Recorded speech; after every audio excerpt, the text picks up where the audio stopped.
In the shadowed annals of World War II, a tale unfolds that intertwines the horrors of war with the timeless beauty of art. This is the story of Nazi-stolen art masterpieces plundered from across Europe, hidden deep within salt mines, and, in a remarkable turn of justice, returned to rightful families in 2025. Imagine the grandeur of paintings by Rembrandt, Van Gogh, and Monet, stripped from museums and private collections, vanishing into the abyss of tyranny. The Nazis, under Adolf Hitler's obsessive vision, orchestrated one of history's largest art heists, looting over 600,000 works to fuel their dream of a F-room museum in Linz, Austria. It wasn't just theft. It was cultural erasure, targeting Jewish families in occupied nations to dismantle their heritage. The looting began in 1933, as the regime seized degenerate modern art from German museums, selling it abroad to fund their war machine. By 1938, with the Anschluss of Austria, the pace accelerated. Hermann Göring, Hitler's second-in-command and an avid collector, amassed thousands of pieces, often through forced sales or outright confiscation. In France, after the 1940 invasion, the Einsatzstab Reichsleiter Rosenberg task force rampaged through Jewish homes, like that of the Rothschild family, carting away priceless treasures. Poland, Belgium,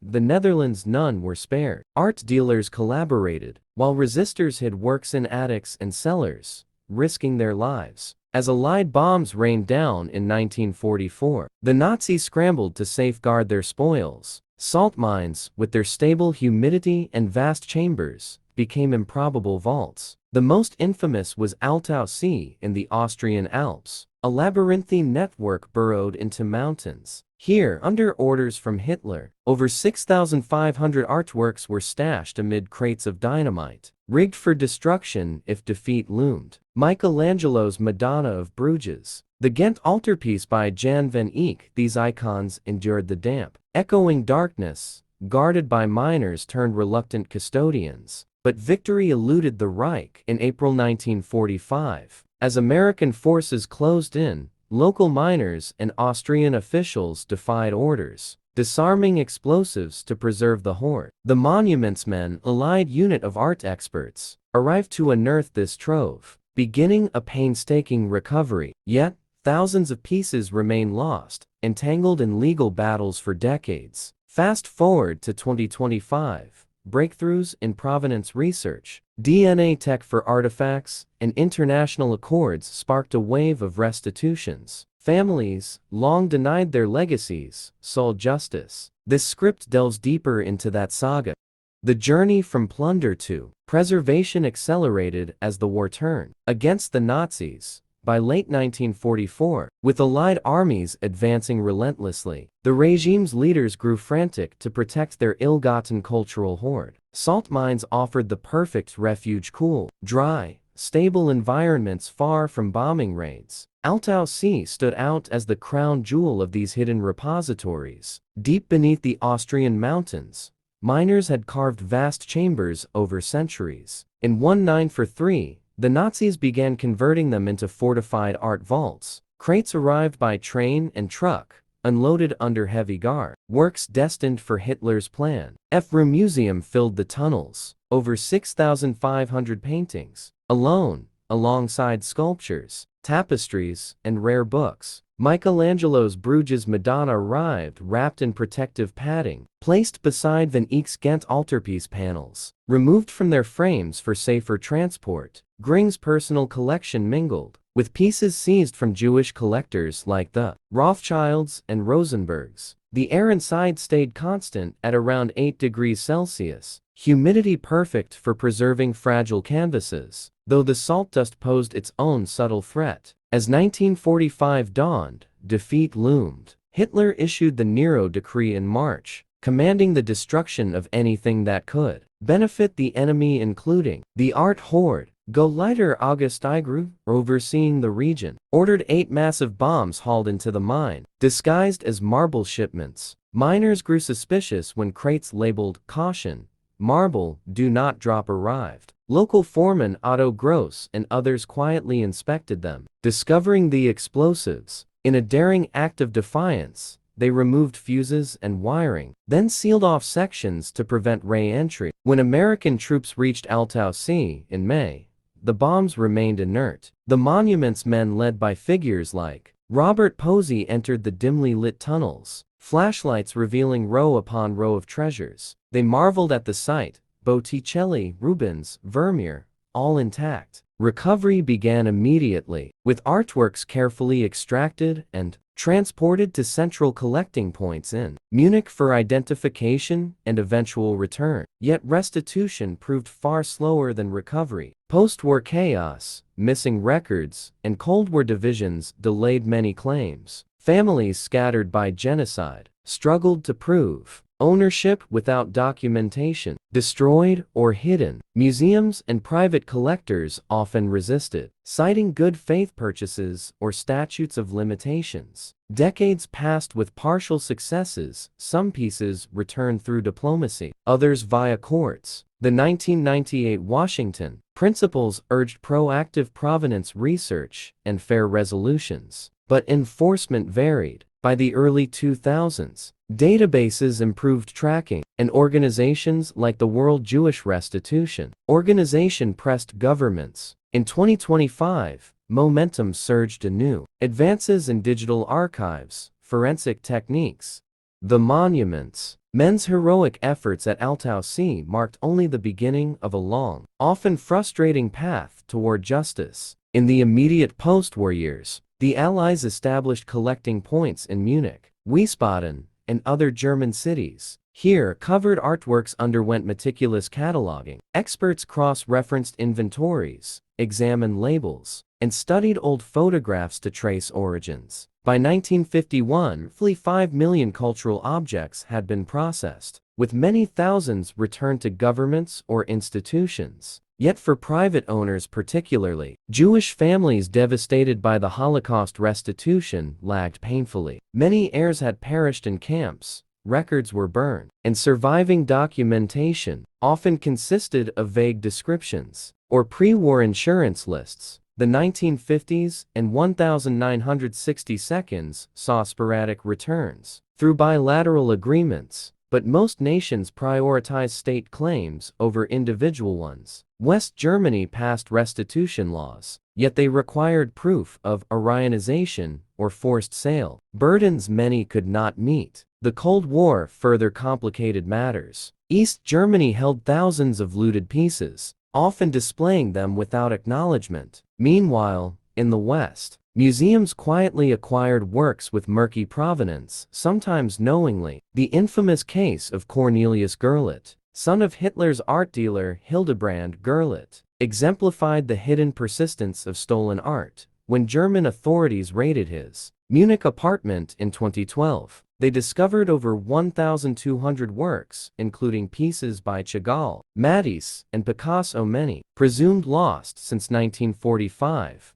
The discovery reignited global outrage and prompted renewed scrutiny of museum collections. Provenance research became more rigorous, with institutions like the Getty, MoMA, and the Louvre establishing dedicated departments. International frameworks evolved slowly. The 1998 Washington Conference produced non-binding principles on Nazi-confiscated art, urging just and fair solutions. The 2009 Terrorism Declaration reinforced these, and organizations like the Claims Conference and Commission for Looted Art in Europe advocated tirelessly. Legal battles intensified. Cases like the Gross v. MoMA dispute over Egan Schiele drawings highlighted the tension between good faith, acquisition, and moral obligation. In 2016, France passed a law facilitating returns, while Germany committed to faster processing. By the mid-2020s,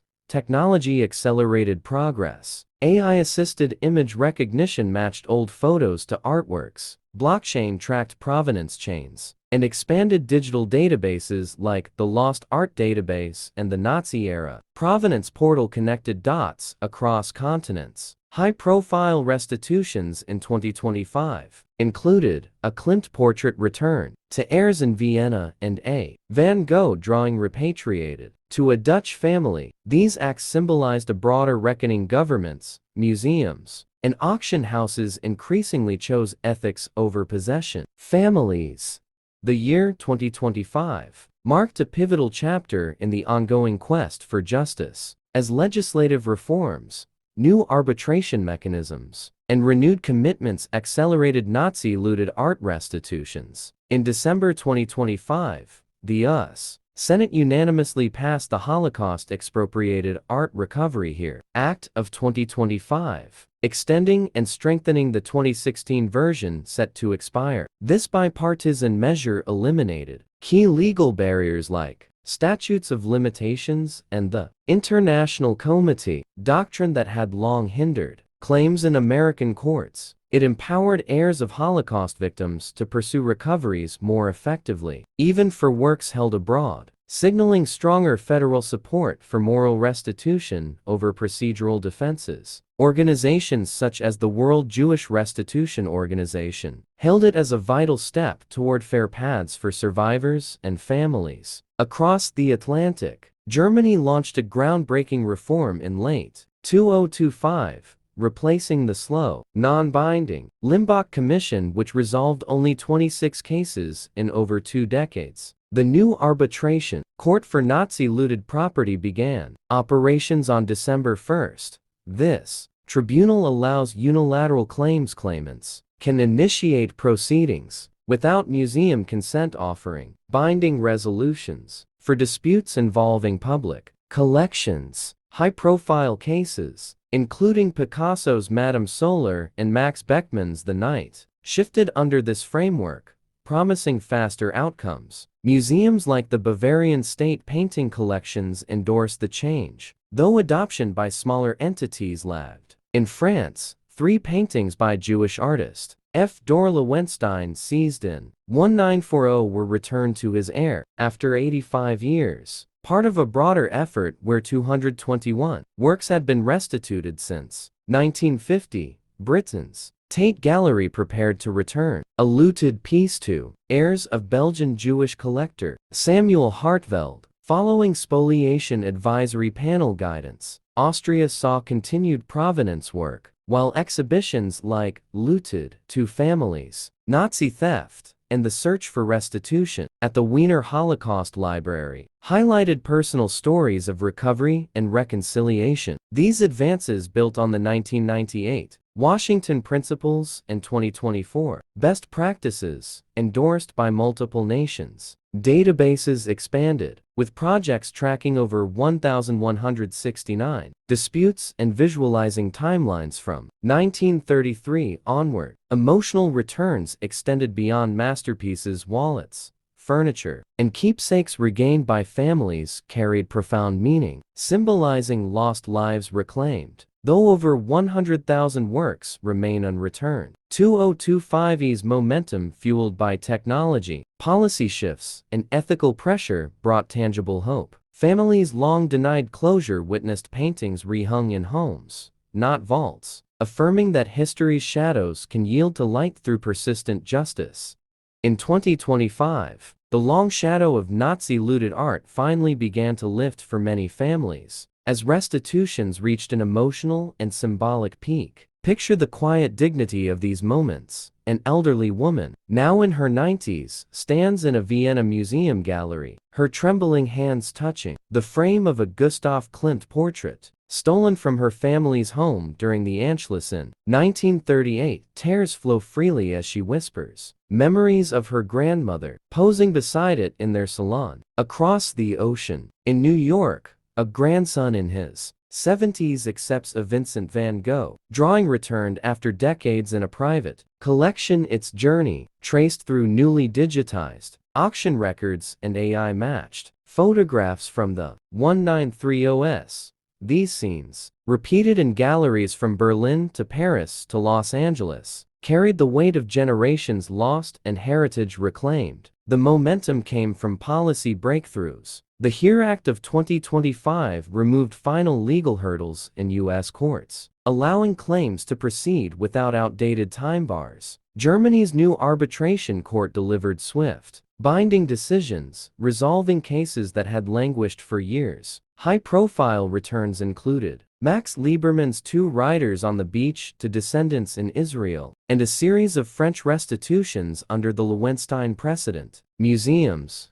facing public scrutiny and ethical guidelines from the 2024 Best Practices, proactively search their holdings. Some voluntarily deaccessioned works, others partnered with claimant families for shared custody or loans. Personal stories emerged powerfully. One family recovered not just a painting, but a small sketchbook of watercolors, made by an aunt murdered in Auschwitz, its pages intact. A fragile bridge to a life erased. Another heir described holding a porcelain figurine once displayed in a Berlin apartment raided in 1939, feeling the touch of ancestors through cold glaze. These returns went beyond art. They restored identity, dignity, and a measure of closure. Yet the work continues. Estimates suggest over 100,000 objects remain unlocated or unclaimed, hidden in attics, bank vaults, or forgotten storerooms. Databases grow,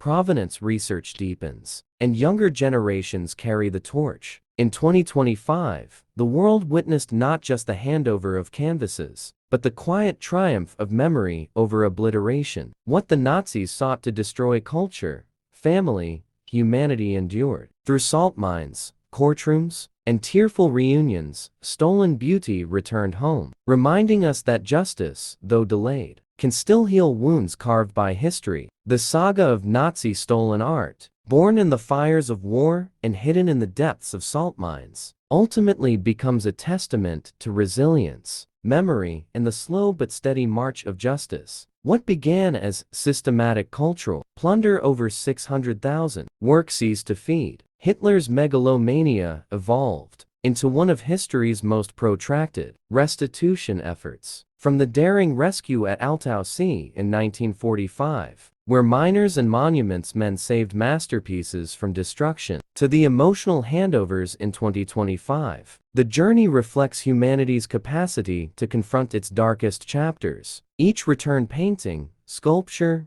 or sketch carries layers of meaning. A Klimt portrait is not merely canvas and pigment. It is a family's stolen legacy, a grandmother's smile preserved in gold leaf, reclaimed after nearly 90 years. A Van Gogh drawing speaks of creativity that the Nazis tried to erase, now held once more by descendants who never met its original owners. These objects bridge generations shattered by genocide, reminding us that art outlives tyrants. They stand as quiet proof that culture cannot be fully extinguished, even when its stewards are murdered and its homes razed. Yet the story remains unfinished. Tens of thousands of works are still missing, scattered in private collections, forgotten attics, or displayed without full provenance disclosure. Some families have no surviving members to claim them. Others lack the resources or documentation to pursue justice. The 2025 breakthroughs, the Strengthened Here Act, Germany's Arbitration Court, France's accelerated returns offer hope, but they also highlight how much remains undone. Provenance research must continue.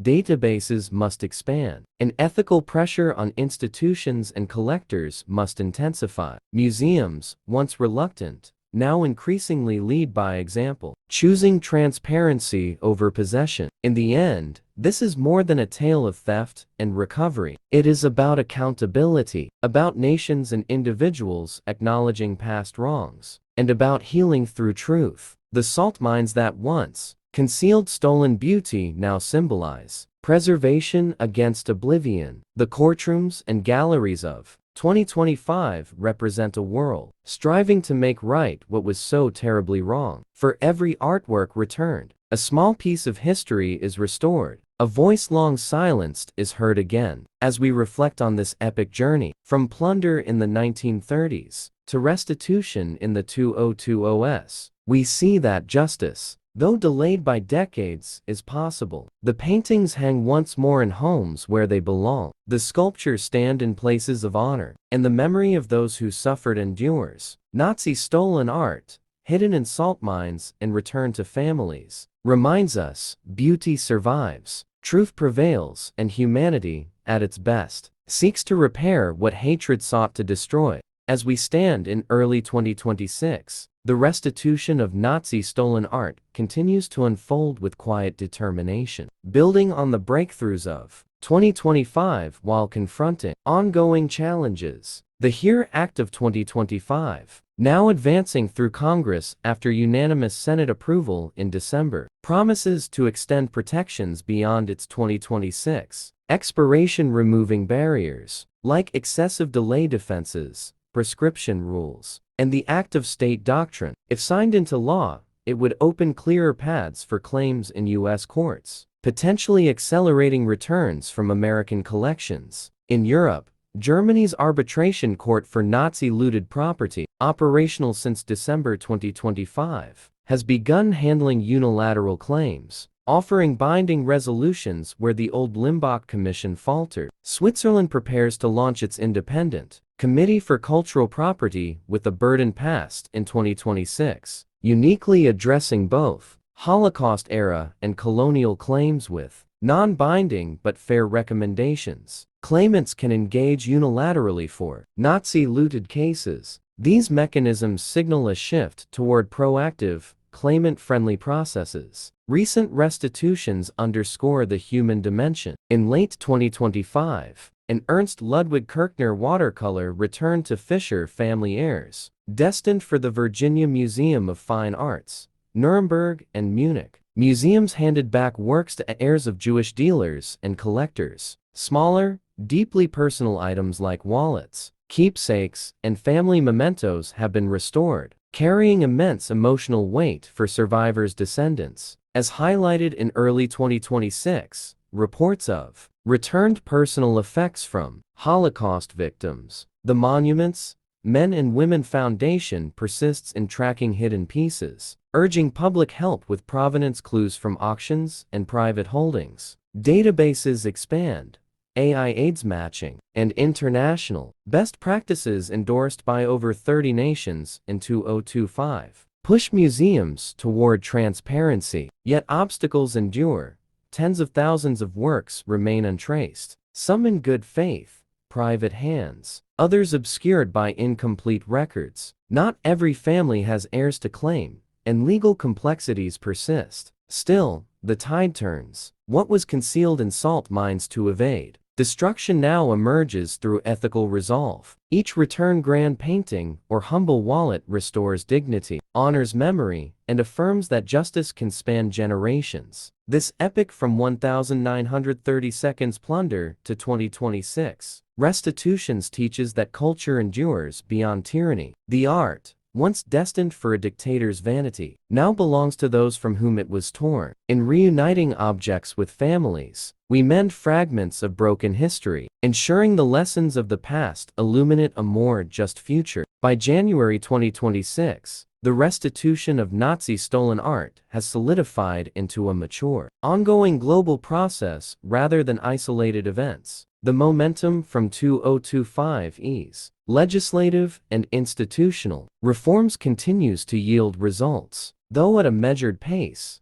that reflects the complexity of tracing ownership across 8 decades. In the United States, the HERE Act of 2025 cleared the House in late December 2025 and awaits presidential signature in the new congressional session. Legal experts predict its enactment by spring 2026, which would extend the 6-year look-back window for claims and override certain foreign sovereign immunities, potentially unlocking dozens of long-stalled cases involving works in American museums and private collections. Europe remains the epicenter of activity. Germany's Arbitration Court issued its first binding decisions in January 2026, returning a lesser Uri landscape to heirs of a Berlin Jewish family and a Corinth still life to descendants in Switzerland. The new Swiss Independent Committee began accepting applications, with an initial focus on high-profile disputed pieces in Swiss museums and private holdings. In the Netherlands, the Restitution Committee recommended the return of 2 early Kandinsky watercolors to the heir of a Dutch collector,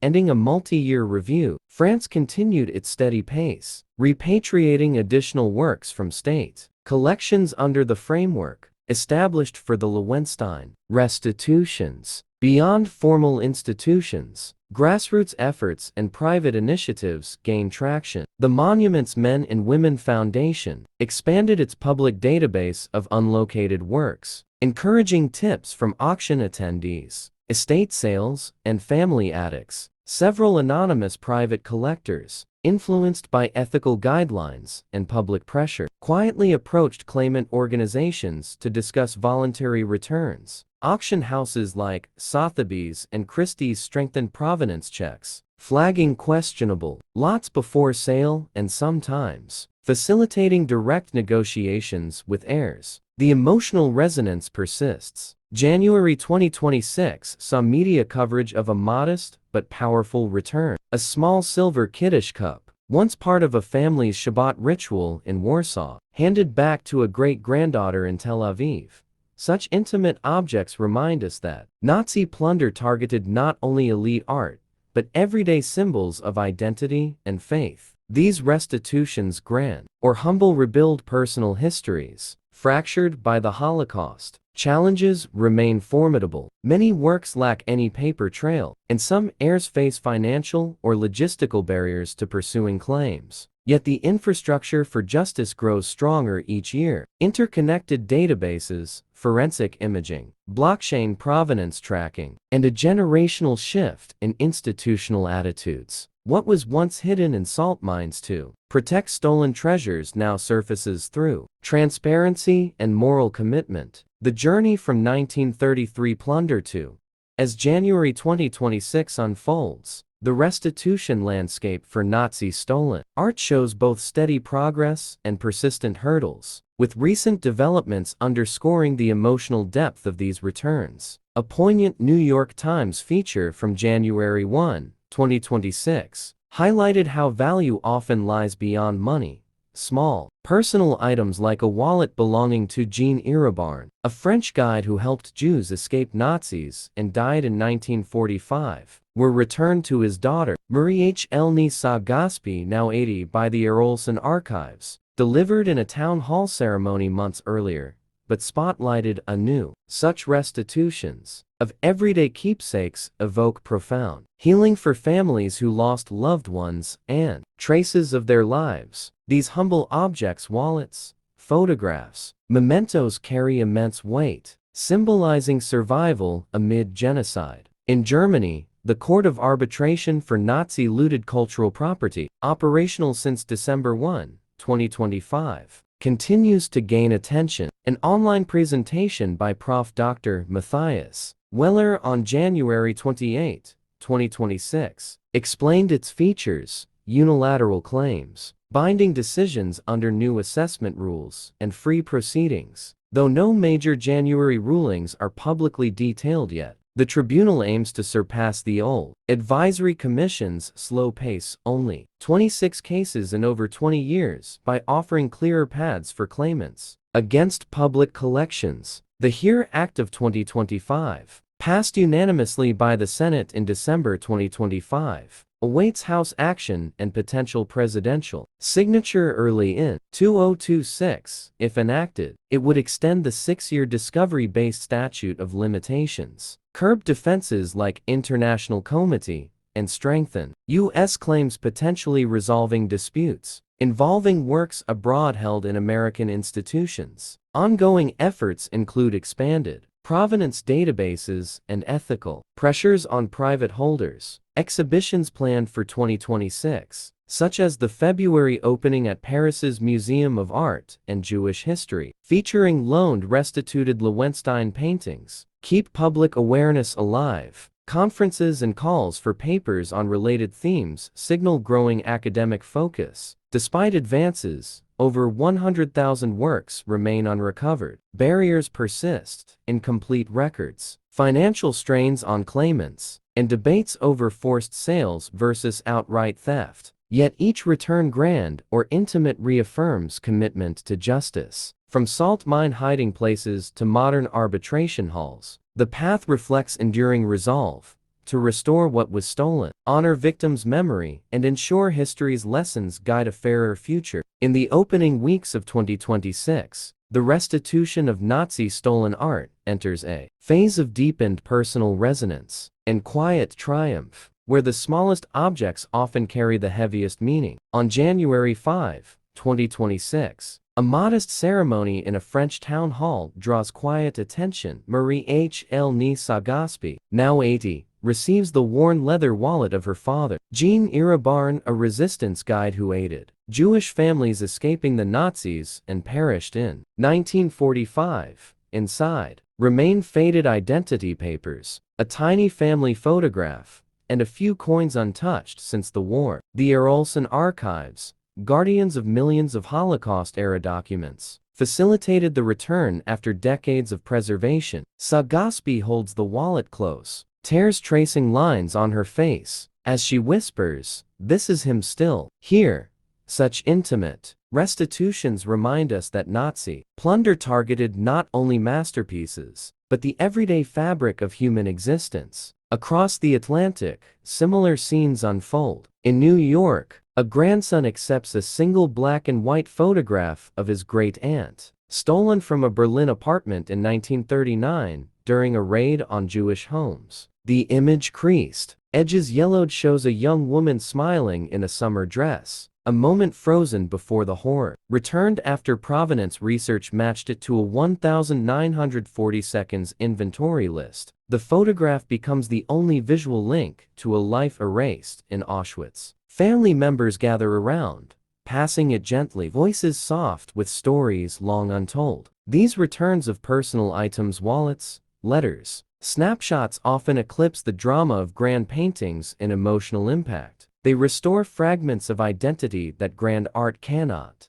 The scent of old leather, the handwriting of a lost parent, the face of an ancestor never met. In 2026, organizations like the Claims Conference and National Archives prioritize such human-scale restitutions alongside high-value works, recognizing that healing occurs in the intimate as much as the institutional. Meanwhile, structural progress continues. The HERE Act of 2025 awaits final enactment. Poised to ease US-based claims, Germany's Arbitration Court processes its first wave of cases, and Switzerland's new committee opens doors for both Nazi-era and broader looted cultural property disputes. Public awareness grows through media features and exhibitions, urging private holders to come forward. The journey from salt mine concealment to these tender reunions in 2026 illustrates an unbreakable truth. What was stolen to erase a people can, through persistent justice, help restore them. Each returned wallet, each faded photograph, each tearful embrace reaffirms that memory survives, dignity returns, and history, though scarred, can still be mended.